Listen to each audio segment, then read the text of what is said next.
पड़ोसी पाकिस्तान को सऊदी अरब ने करारा तमाचा जड़ा है।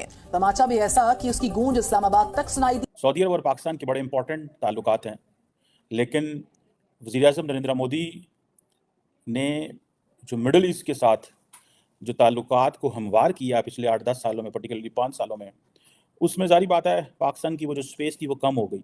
प्राइम मिनिस्टर शहबाज शरीफ सऊदी अरेबिया पहुंच चुके हैं और उनका 3 डे विजिट है। और प्राइम मिनिस्टर शहबाज शरीफ कहीं पर जाएं या कुछ करें तो ऐसा कैसे हो सकता है कि वो न्यूज वायरल ना हो।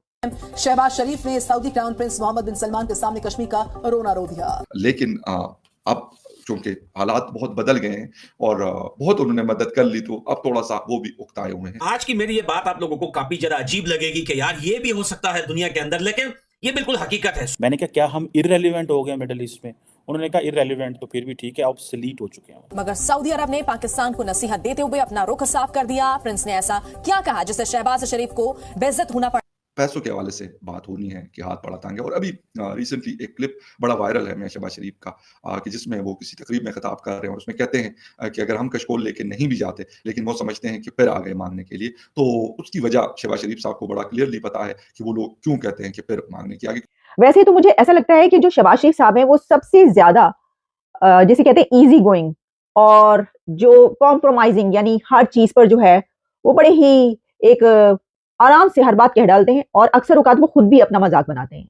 वो हमेशा जब रमजान आता है, यानी कि 1 महीना रमजान का होता है, फिर 1 महीने बाद रमजान के फिर जो है वो छोटी ईद आ जाती है।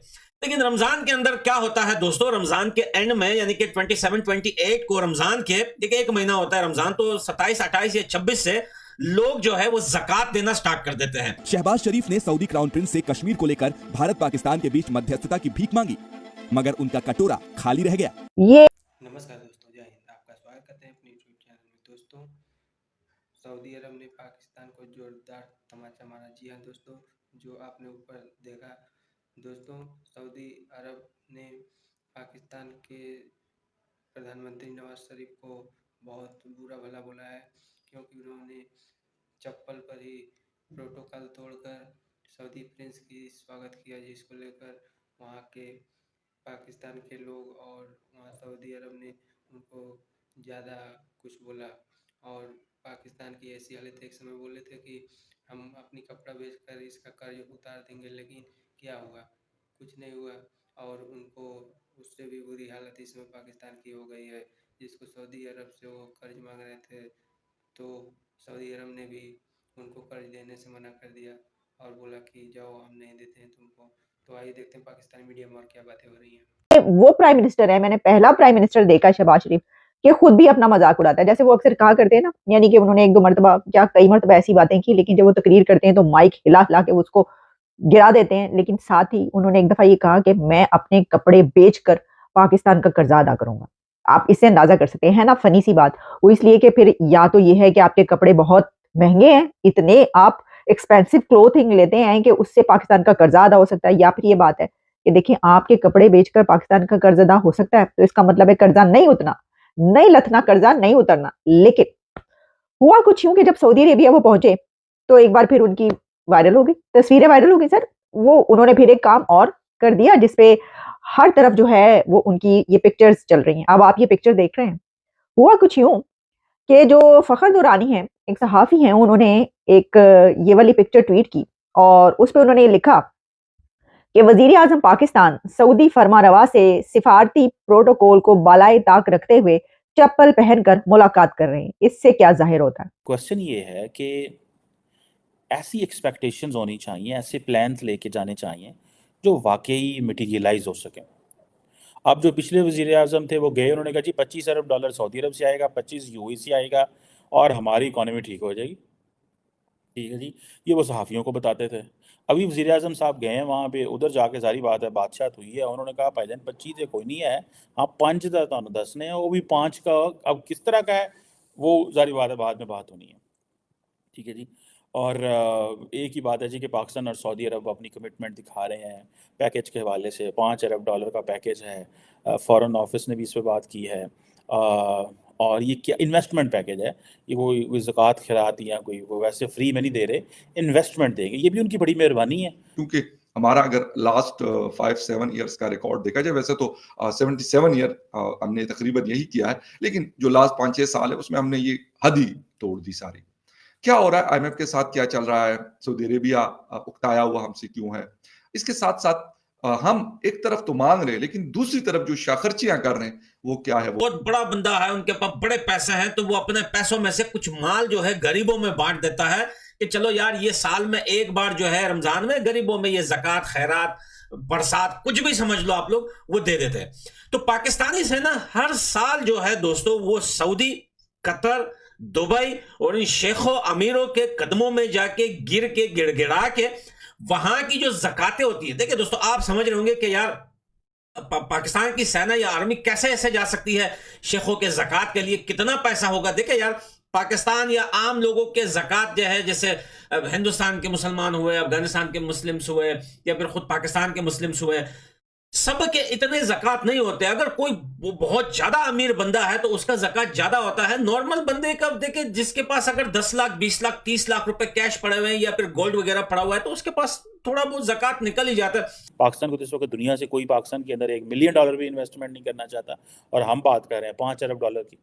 सो अब सुनने में ही आया कि ये $5 अरब आएगा, और एक तो ज़ाहिर बात है इस हवाले से बड़ा शोर मचा कि ये पैसों के हवाले से, क्योंकि पाकिस्तान को पैसे चाहिए। लेकिन वो जो एलामिया जारी हुआ, उस एलामिया के अंदर जो जिसे कहते हैं ना कि जो सऊदी अरब है, उसने ये भी कहा कि भारत और पाकिस्तान जो है वो अपने इश्यूज बायलैटरली हासिल करें। इट मीन्स कि उन्होंने इंडिया को स्पेस दी है कि जो इंडिया फैसला करे, पाकिस्तान में उसे सऊदी अरब कुछ नहीं कर सकता। प्राइम मिनिस्टर शहबाज शरीफ साहब ने चप्पल पहनी है। अब जाहिर है कि आप एक देखें, मोहम्मद बिन सलमान से मुलाकात कर रहे हैं और ये वाली चप्पलें पहन के कर रहे हैं। यानी आप ने कोई आपको शूज नहीं मिले, कोई जूते नहीं पहने, आप सूटेड बूटेड होके वहां पर नहीं पहुंचे। अब जैसे ही उन्होंने ये बात लिखी तो उसके नीचे जो है वो जवाबात का ढेर लग गया। हालांकि इसका जो है ना एक आराम से सिंपल सा जवाब ये था कि देखिए, एक तो ये कि उन्होंने जो लिबास पहना हुआ है वो उम्रा करके वहां पर पहुंचे, मेरा ख्याल है। वैसे तो वो वहां पर उम्रा करने के लिए गए हैं, लेकिन साथ में जो कुछ खबरें हैं वो ये हैं कि शहबाज शरीफ सऊदी अरेबिया पैसे वैसे के लिए भी पहुंचे, और उनकी ये जो मुस्कुराहटें हैं तस्वीरों में, इससे ये देखकर लग रहा है कि पैसा मिल गया जे, फाइन, पैसा लब गया जे। तो लगता है कि पैसे वैसे मिल गए उनको। अब इसमें जो उनकी ये पिक्चर के उन्होंने ये चप्पल पहनी हुई है, तो इसके ऊपर जितने मुंह उतनी बातें। लेकिन सिंपल सी बात ये थी कि वो वहां पर इफ्तारी के लिए गए।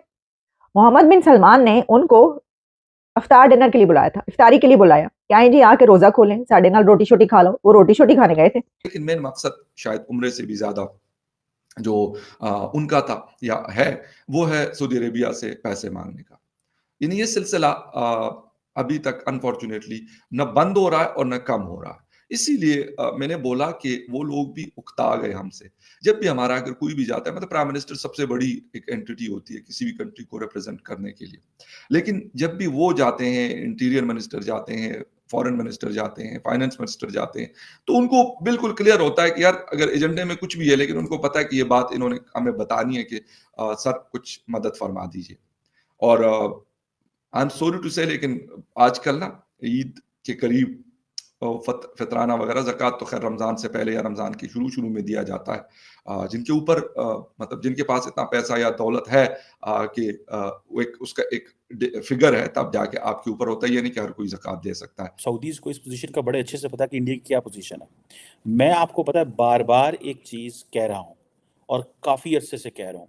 मेरे पास कोई इन्फॉर्मेशन नहीं है, लेकिन मेरी शायद एक अंडरस्टैंडिंग है कि अगर कोई मुल्क इंडिया और पाकिस्तान के दरमियान नॉर्मलाइज हालात करवा सकता है, या वो सऊदी अरब है या वो यूएई है। ये स्पेस अब वेस्टर्न ममालिक के पास नहीं रही, क्योंकि जितना तेज़ी से भारत का पलड़ा भारी हुआ है, जितना तेज़ी से भारत की पोजीशन मजबूत हुई है, अब भारत किसी को भी नहीं सुनेगा सिवाय मुस्लिम ममालिक के। और मुस्लिम ममालिक को वो एक कर्टसी में इग्नोर नहीं कर सकता, ये मैं आपको बात बताऊँ। दोस्तों हमने देखा कि पाकिस्तान की मीडिया के जो भी हैं यूट्यूबर और सब बोल रहे हैं कि पाकिस्तान को सऊदी अरब ने बोला है कि तुम लोग अपने भारत के इशू जो भी है अपने बायलेटरली उसको सॉल्व करो, उसमें हम लोग नहीं गुस्ताखी कर सकते, क्योंकि भारत एक ऐसा देश है जो अपने दम पर खड़ा है। वो किसी की नहीं सुनने वाला है। उसके प्रधानमंत्री इतने अच्छे हैं कि क्या बताया जाए। तो दोस्तों अगर वीडियो को कुछ लगती है तो शेयर और सब्सक्राइब करना ना भूलें। मिलते हैं नेक्स्ट वीडियो में।